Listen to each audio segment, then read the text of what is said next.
Autolite and its 98,000 dealers bring you Mr. Herbert Marshall in tonight's presentation of Suspense.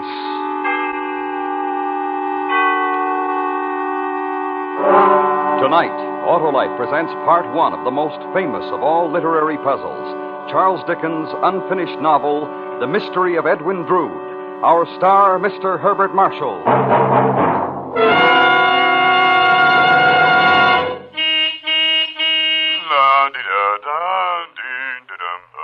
Well, if it isn't Oscar, the singing limousine. Every car sings when it's got what I've got, Harlow. Ah, you don't have to tell me, Oscar, I know. You've got ignition-engineered Autolite spark plugs. The spark plugs that are world famous for quality and performance. I'm starting the year right, Harlow. Ah, you sure are, Oscar, because Autolite spark plugs are ignition-engineered to give top performance at all times. They're specified as original equipment on many leading makes of our finest cars, trucks, and tractors. My Autolite spark plug dealer told me spark plugs were the very heart of my ignition system. And he was right, too. So, friends, have your spark plugs checked by your nearest dealer who sells Autolite spark plugs. To quickly locate him, just look for the Autolite spark plug sign or phone Western Union by number and ask for Operator 25. And remember, from bumper to tail light, you're always right with Autolite. And now, Autolite presents Charles Dickens' The Mystery of Edwin Drood, starring Mr. Herbert Marshall, hoping once again to keep you in suspense.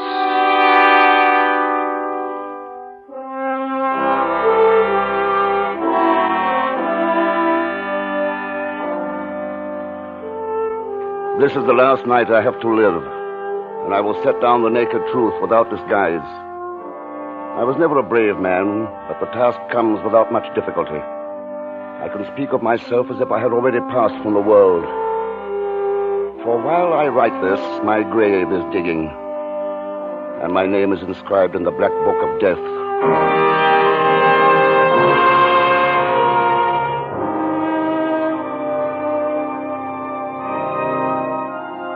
It was in the organ loft of the assembly hall at Cloisterham College where I first began to learn how a man's mind can become a thing of horrible wonder, a part, a writhing, tormented thing, beyond his poor power to control. I'd gone there, as I so often did, for the peace and quiet, for the song of birds, the scents from gardens and woods that joined with me, and my music. And it was there, suddenly, without warning, that my mind filled with those words long forgotten, only half learned at best, somewhere in the dim past. When the wicked man turneth away from his wickedness, he shall save his soul alive. The wicked man? What has that to do with me, with John Jasper, simple instructor in music? Jack? And why should I be filled with a strange sense of guilt? Are you in there, Jack? The wicked man. Me? The wicked man? Jack, are you in the organ loft? Jack? Well, who's that? It's I, Jack, your nephew, Edwin Drood. Edwin. I'm out here in the assembly hall. Edwin. Edwin, my boy. Jack, it's good to see you again. Let me see what the past 3 months have done for you. Uh-huh. I can't say they've done you a bit of harm. No reason why they should. But tell me of yourself. You look a little tired. Tired? Oh, nonsense. Never felt better in my life. Not worried about something, are you? Some strain you're under, perhaps? In this sleepy old college town? Oh, but look here. Come into my office. We're wasting all this time in talk. I've been saving a special welcome for you, my boy. Sit down and rest your weary bones while I make it ready. Oh, Jack. Jack, I'm truly home again. I can see that now. No wonder you love it here at Cloisterham. Is that what you think, Edwin? Well, who could think otherwise, looking at you? You're respected, your talent for teaching music admired and looked up to. You'd be duty-bound to love it. You're wrong, Edwin. I hate it. What? I hate it. Jack, I'd never dreamed. Well, no, let there be an end to such talk, Edwin. We've delayed our toast much too long as it is. To your future, Edwin. No, Jack, hold on. I'll not make that the first toast upon my return. Oh, why not? There's a much better one to drink to on this day of all days. To my future wife, Rosa. Of course, Edwin. To Rosa.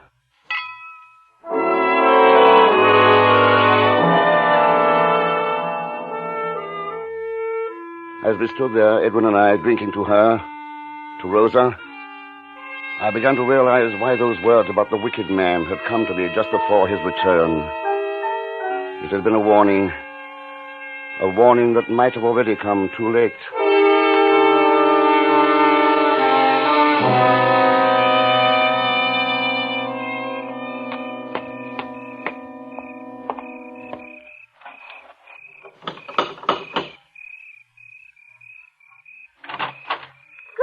Won't you? Oh, it's Mr. Jasper. Good evening, Rosa. Have I startled you? Why, no, Mr. Jasper. It was only that I... You were expecting someone else? Well, Edwin said that he might get here early. I'm sorry I disappointed you then. Oh, no, it isn't that, really. Oh, I'm being quite rude, aren't I? Please come in. Thank you, my dear. You look most charming, Rosa. I'd swear that gown was purchased in London expressly for your party tonight. Oh, you surprised me, Mr. Jasper. I didn't know you were so observant concerning women. Concerning women, Rosa? Or you? Why, me? I'm only one of your music students. No. You're a good deal more than that to me, Rosa. I'll open the parlor. We can wait there for the other guests.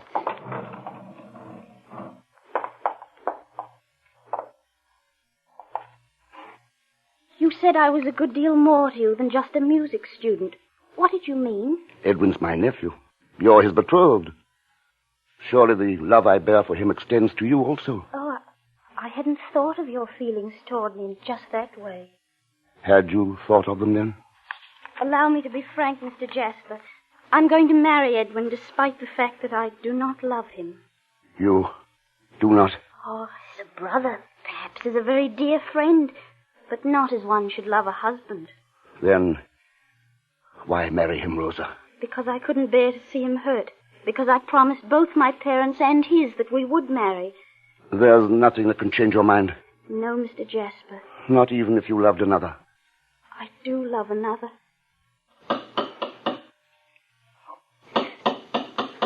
The other guests. Rosa. Oh, excuse me, please. I must let them in.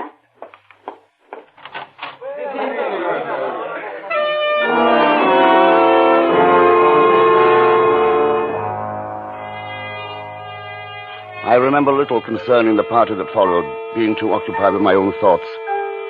But two incidents do stand out as foreshadowing events to come. The first, a conversation between Dean Crisparkle and his protege, Neville Landless, a strange and intense young man, but newly arrived from Ceylon. Yes, of course, my dear. She's a beautiful girl, Dean. One of the most beautiful it has ever been my fortune to meet. It might be best for you to curb your admiration, Neville. Rose is already spoken for. In Ceylon, that is not always a reason. I need hardly remind you, my boy, that this is Cloisterham in England. I warrant her fiancé would not take too kindly to your attitude. Fiancé? Young Edwin Drood. Ah, yes. I now understand his air of proprietorship. Obviously, he is not one who appreciates his good fortune. May I ask, Mr. Landis, the exact meaning of your remark concerning me and Rosa? Edwin, really, I didn't know don't that mind, Mr. Drood. It seemed to me that you were taking the young lady in question rather for granted. I merely commented on it. A manner of comment that hardly comes under the heading of civility in England, Mr. Landis. Though perhaps your somewhat heathen background may account for it. Oh, come now, gentlemen, this is hardly the Nor time does or it place. seem very civil for you to comment so upon a stranger here.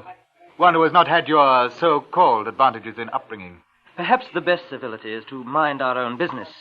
If you will set me that example, I promise to follow it. You take too much upon yourself, sir. In my part of the world, you would be called to account for it. By whom, for instance, Mr. Landis? By me, sir. At your earliest convenience. Oh, gentlemen, please. Edwin, let's have no more of this. High words between the two of you. I don't like it, my boy. Nor do I care for certain comments made in my presence here, Jack. This is hardly a matter of moment, Edwin. We are all hosts here to Mr. Landless, a stranger newly arrived. You should respect the obligations of hospitality. Shall it be over, then? So far as I'm concerned, Jack, there's no anger left. Mr. Landless? None, Mr. Jasper. So be it, then. The incident is over.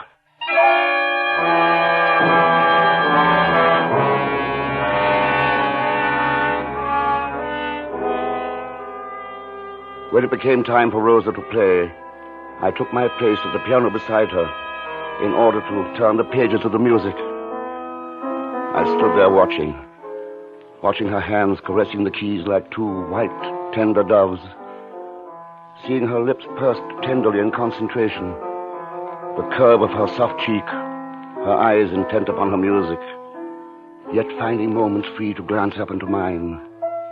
A tide of emotion welled up within me as I watched. And then I saw it begin to overtake her, too. It was evident in the trembling of her hands, the color draining from her face, her quickening breath.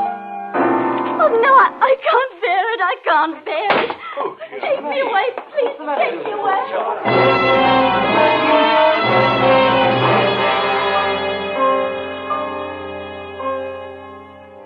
It was then the decision was made. It was then I knew that the end result was as fixed in time as the inexorable approach of death. In this instance, the death of Edwin Drood.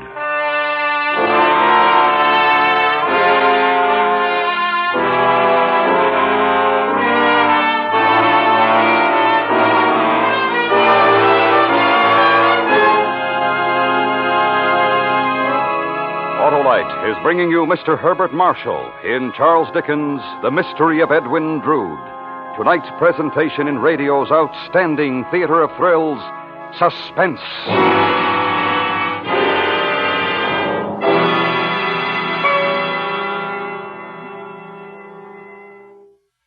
You know, Harlow, this is the first time I've had Autolite resistor spark plugs under my hood. Well, then, Oscar Otto, you're in for the ride of a car's lifetime. The Autolite resistor spark plug is the greatest advancement in spark plugs for automotive use in the past 25 years. They sure step up my performance. That's because Autolite resistor spark plugs have something extra that gives you something extra.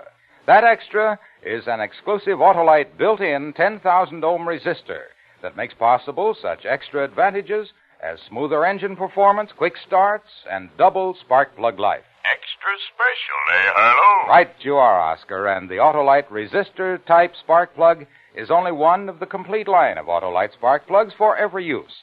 So, friends, see your nearest Autolite spark plug dealer.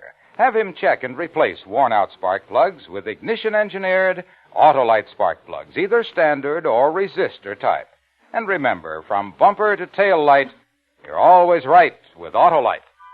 And now, Autolite brings back to our Hollywood soundstage Mr. Herbert Marshall in Elliot Lewis's production of The Mystery of Edwin Drood, a tale well calculated to keep you in suspense.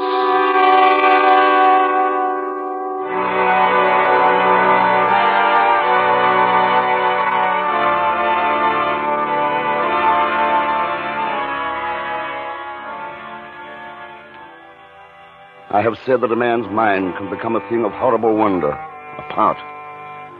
So it must have been with mine that night.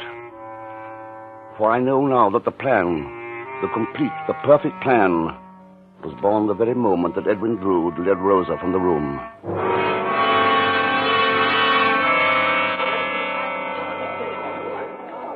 Oh, the poor girl.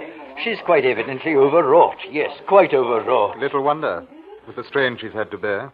It can hardly be conducive to one's nerves when a fiancé becomes proprietary and overbearing.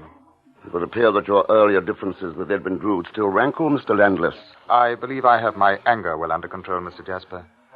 Though the same can hardly be said for the circumstances that provoked it. Oh, come now, Neville. It is hardly becoming to maintain such a disagreeable attitude. Hardly becoming, perhaps, but a natural reaction. And one that can be as naturally overcome. And just how would you suggest this to be done, sir? Through friendly discussion over a friendly nightcap, Mr. Landless. Shall we say at my gatehouse? Within the hour? Will Drood be amenable? He's already accepted my invitation. Then I shall accept also. Thank you, Mr. Landless. You shall not regret it, I assure you.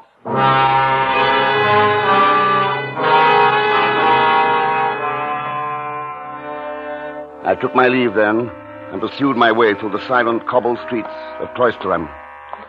My path led me beside the city's venerable crypt, that strange jumble of old walls, ancient druidic stone and decaying monuments, wherein dwelt the bones of centuries of Cloisterham's dead. Upon reaching it, I forsook the cobblestones of the street for the rubble of the crypt.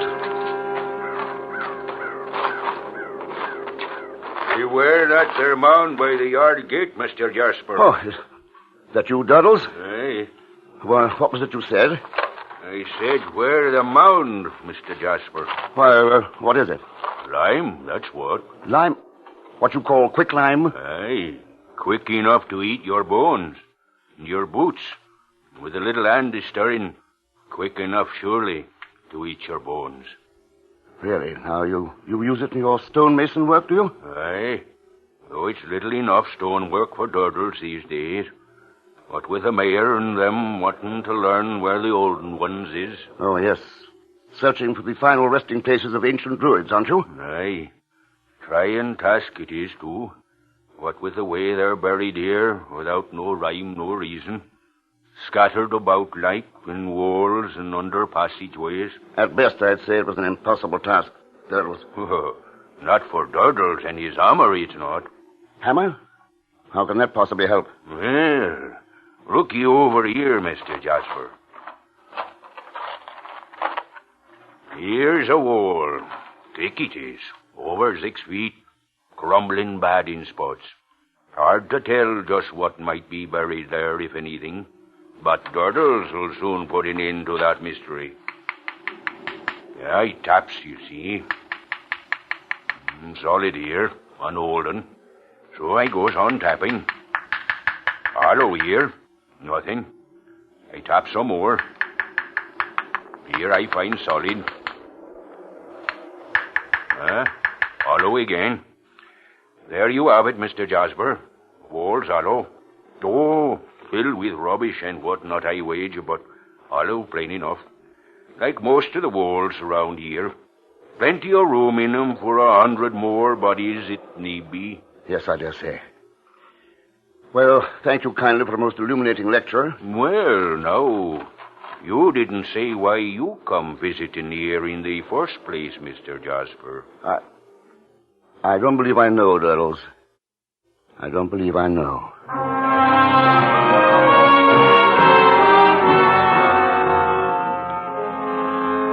When I arrived at my lodgings, Edwin was already there. And no sooner had we got the fire blazing and made ourselves comfortable than Neville Landless put in his appearance.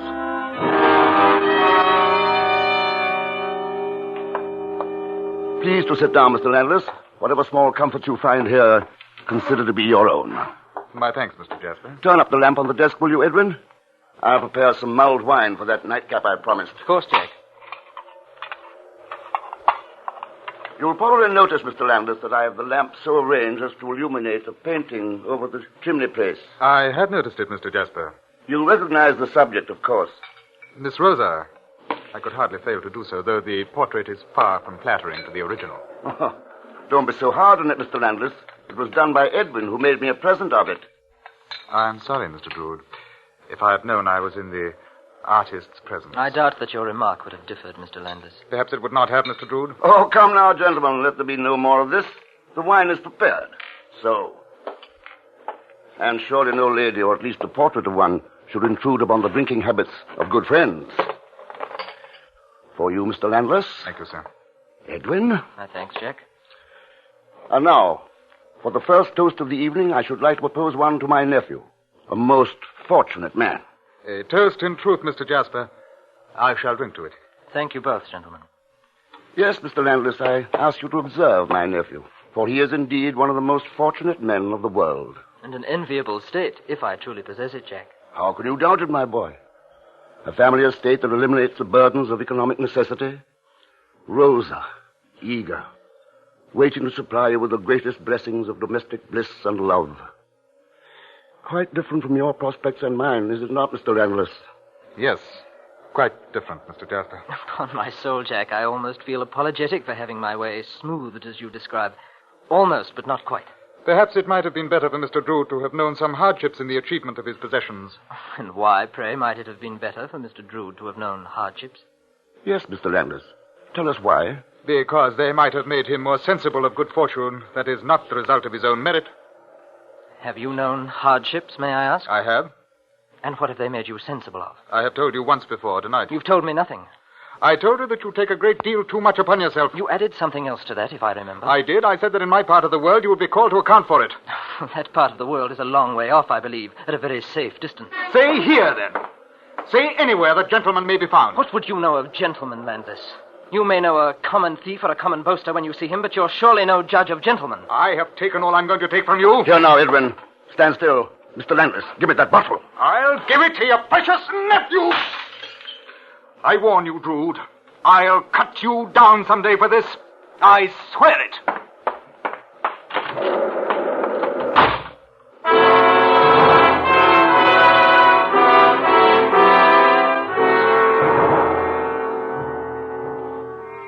The scene had gone well, I thought. Very well. And after Landis's enraged departure, after I had calmed Edwin down and sent him home, I waited for what I knew would inevitably follow. It was close to midnight when it did.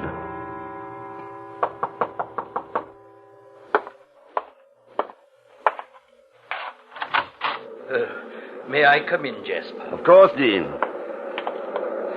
I understand you had some difficulty with my protégé tonight. He told you? Oh, there was no overlooking his wrought-up state when he came home. I questioned him at once. It must have been rather difficult. Murderous might be a more exact term. Murderous? Surely you exaggerate, Jasper. I hardly think so. But what could justify the use of such an expression? The facts.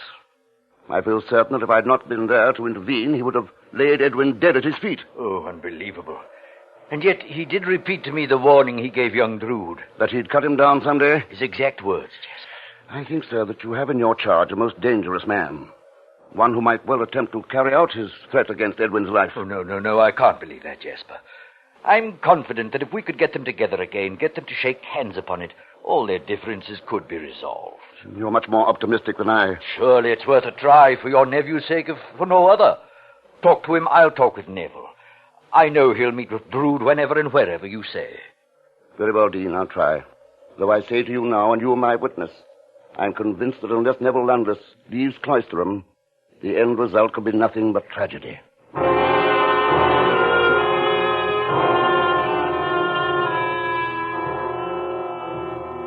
It was 2 days later that Dean Crisparkle brought me assurance of Neville's willingness to cooperate. Immediately I sought out Edwin Drood for a dinner on Christmas Eve, just the three of us. And so the stage was set, and the hours flew, and the ugly streets of Cloisterham turned bright and gay with the holly and the mistletoe. The dinner in my lodgings went cheerfully and well that Christmas Eve. The holiday spirit burned as brightly as the fire in the hearth. There was peace on earth to all men of goodwill. Not even the unseasonal storm that began to rage outside could dampen the gaiety of the evening. Rather, it served as a challenge, an opportunity to heighten the feeling of good fellowship that seemed to be born that night.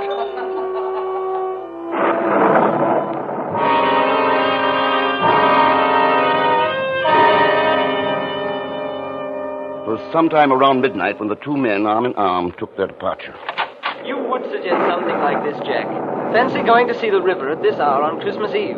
Only a madman would suggest such a thing. And only two young madmen such as you would take up such a suggestion, if indeed you are to take it up. Nothing could stop me from it now, Mr. Jasper. It's unbelievable that sluggish, muddy stream could ever become a raging torrent. Nevertheless, you'll find it is so, Mr. Landis. One of the few worthwhile sights to behold in Cloisterham. Our river, reborn at the height of a storm. I warn you to be careful, however. The footing will be treacherous. You're a wicked man, Jack. To inflame us over the idea and then attempt to draw us back. Well, you'll not succeed in stopping us now, eh, Neville? No, Edwin. Nothing will stop us now. Then come along. We'll be on our merry way.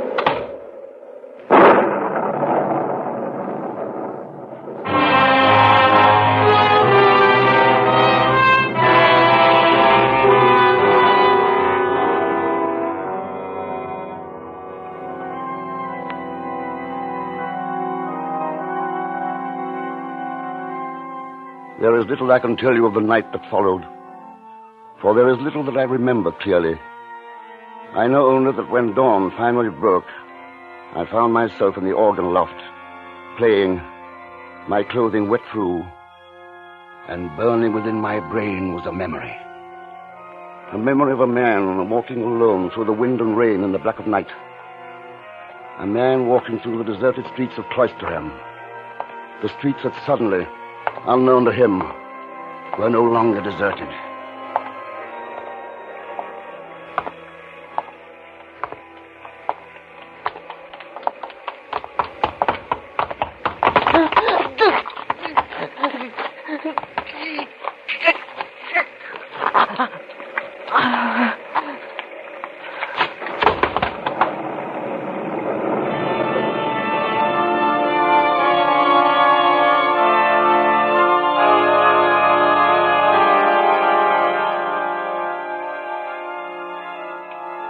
A memory, I said it was. Or was it a dream? I did not know. But as I sat there in that organ loft, in the dim light of Christmas morn, there was one thing I did know. Edwin Drood would never be seen again.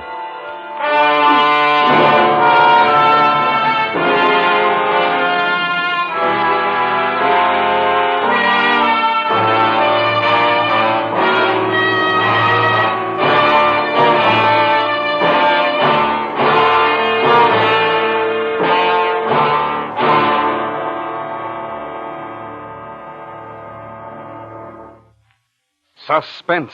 Presented by Autolite. Tonight's star, Mr. Herbert Marshall. This is Harlow Wilcox speaking for Autolite, world's largest independent manufacturer of automotive electrical equipment. Autolite is proud to serve the greatest names in the industry. They are members of the Autolite family, as well as are the 98,000 Autolite distributors and dealers in the United States and thousands more in Canada and throughout the world.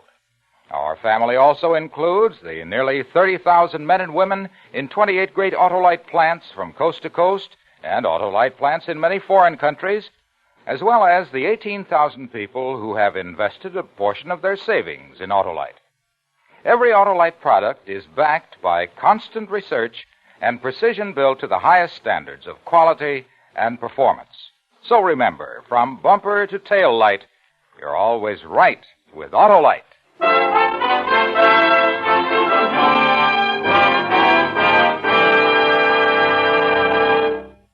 Next week, Part 2 of Charles Dickens' unfinished novel, The Mystery of Edwin Drood, at which time we will attempt to solve this literary puzzle.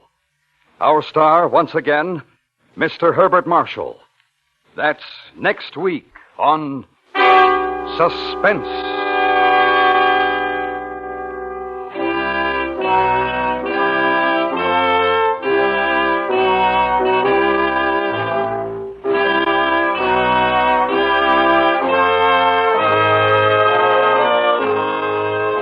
Suspense is produced and directed by Elliot Lewis, with music composed by Lucian Morowick and conducted by Lud Gluskin. The Mystery of Edwin Drood was adapted from Charles Dickens' unfinished novel by Sidney Marshall. In tonight's story, Terry Kilburn was heard as Edwin Drood, Betty Harford as Rosa, Ben Wright as Landless, Joseph Kearns as Dean Crisparkle, and William Johnstone as Durdles.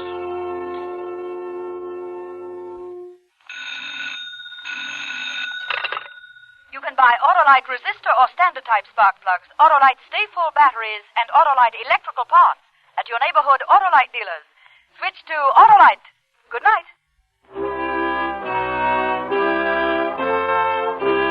This is the CBS Radio Network.